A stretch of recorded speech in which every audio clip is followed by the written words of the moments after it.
really identified that early on as one of the biggest challenges, because Gabriel had drawn this incredible splash panel of Bodhi's head, and in the comic you literally can you open someone's head like the hood of a car, and you look inside, and that just felt really gruesome and impossible to do in a television show. So we had to figure out how to translate that, and so we came up with this idea that we would have these doors that would lead into sort of metaphoric interpretations of what each character's head looked like inside.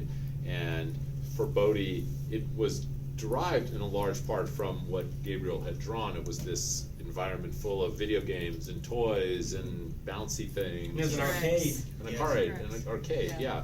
And for Kinsey, we came up with this weird mall, and part I think we were also inspired a little bit by Inception, which was a movie about worlds within worlds, and Worlds of Thought. Worlds of I Thought, love that kind of thing. Yeah, and I think the up tilt shot in the mall was a very clear homage to Inception, with the upside down escalators and all the weird. And Escher. And Escher, yeah. Creatively, it's been one of the most fun things in the room too, when we get to have a day that's like, okay, let's talk about what Kinsey's head looks like, and just being able to really talk about character and be like, okay, well, she's a girl with a lot of anxiety, so she needs to keep things very organized, because that's how she makes sense of the world. So that's what lent itself to a mall for us, a directory where everything was very organized and very clear. And we get to but add also this youthful, so all colorful, and her memories are the memories of a 16-year-old. They haven't sort of darkened into the memories of an adult. So there was a lot that went into it, and it was just that was a really cool translation. I guess probably process. the inside of my head would be like one of those dusty used bookstores where they've got the kitty litter box that isn't quite, they aren't quite keeping up with it. You're talking about how bright Kinsey's head is, and I'm thinking, My head, on the other hand, would be all schedules and clocks, because I'm behind schedule all the time. To get reminders. Meredith, what would be in your head? I feel like it would be a mixture of like a container store and like an anthropology, but like spooky. I know what would be in Carlton's head. What? You'd be trapped on that fucking island. Exactly. Very good. Sorry, did I get us off track?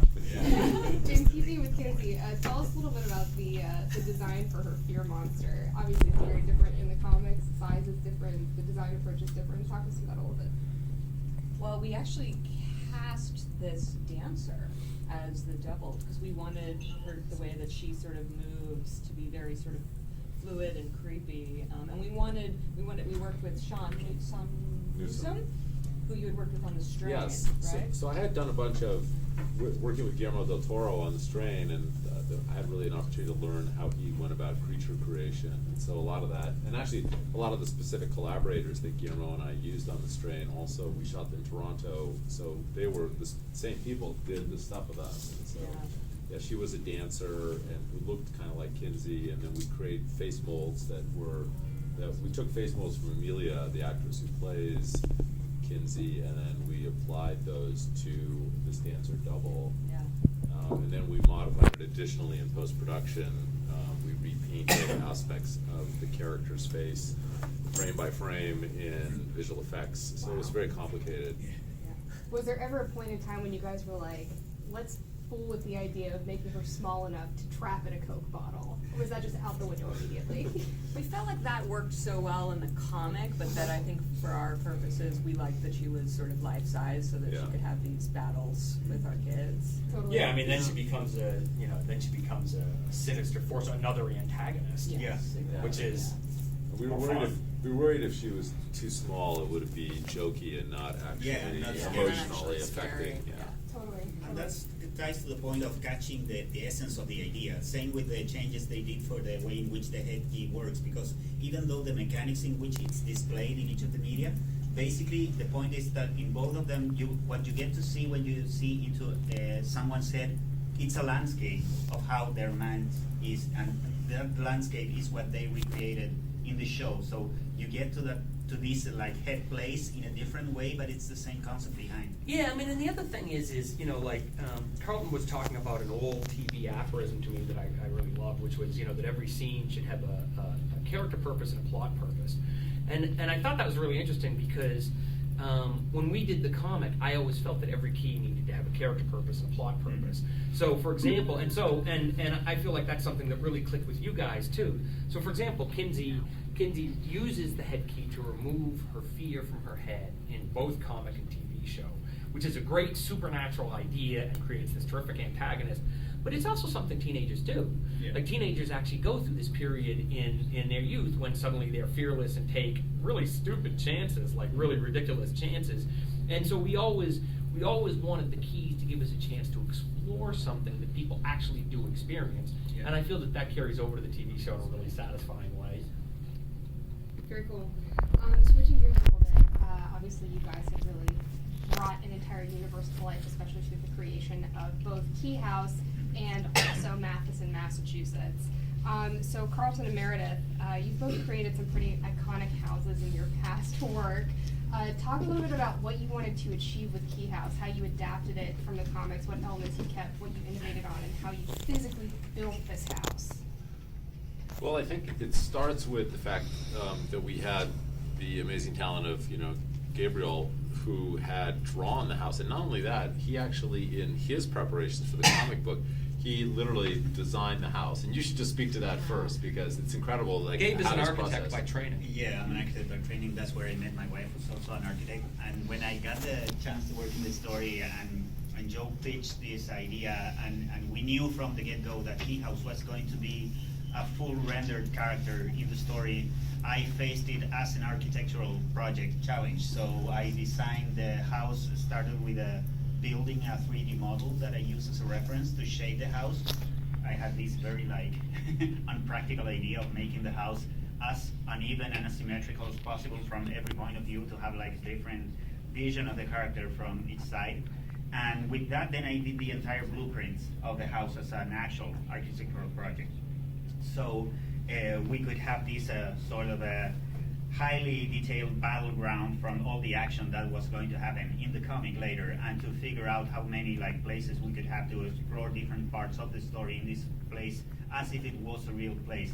I think one of the things that make Locke and Key such an appealing story is that all the grounded elements of the story are very rooted into reality. So when you add the fantasy element, it becomes sort of a huge contrast on that. So I did an entire research of the kind of architecture that we were going to use and the kind of house that we we're going to try to make. And with all that as a reference, I did a full detailed design of the blueprints and all the elements, and I passed that to Joe to use Was as this a from an reference. idea board for the house? Yeah. Was that Yes. from an idea board for the house? Yeah. You know what's really funny is that Ray Bradbury cover that you guys showed. I remember from 2007. That's the one that you sent I remember. me, Did I send it? Yes, Oh, no yes. wonder it looks so good. I was thinking that's so This is, funny because when we were talking about what the house should look like, I remember back in 2007. Yeah. Yeah. Talking about this specific cover of that Yeah, book. with that reference, I searched for the other ones to figure out the architectural elements that we were going to use for the final design of Keyhouse. So He lovingly crafted this blueprint with where everything was, which I actually never bothered to look at, and so I would just say, okay, they go into the bathroom off the kitchen. And Gabriel goes, there's no bathroom off the. All right, that's the kitchen. So he sort of modified, and then he would I did something else, and he was going crazy because I kept putting stuff where it didn't belong, and I was shocked to discover about 20 issues in that Tyler and Kinsey's bedrooms were actually on the 3rd floor of the house in the comic. I didn't know there was anything up there, really. Eventually, Gabe and Chris Ryle, the editor, connived to put the blueprints in a comic. Yeah. So the blueprints were published, thus locking me into the actual geography of the house. So that was how they finally trapped me into paying attention to what we decided what to Gabe had make as a designed. useful use of the fan-based pressure on you. Yes. I know you wouldn't mind about my opinion, but their opinion would be very important But to you. I always kind of felt it's a little bit like, I love those Sherlock Holmes stories, and I love the Sherlock Holmes stories, but it's kind of like, Watson got shot by an Afghan bullet in his right shoulder for like the first 15 stories, but then the bullet went over to his left shoulder, like about a third of the way into the series, and then by the end of the series, somehow it migrated to his knee. You know, because Arthur Conan Doyle just didn't care enough to ever actually look back and see what he had done like 4 stories ago. He's like, didn't he get shot somewhere? Knee? Yeah, okay, that's good.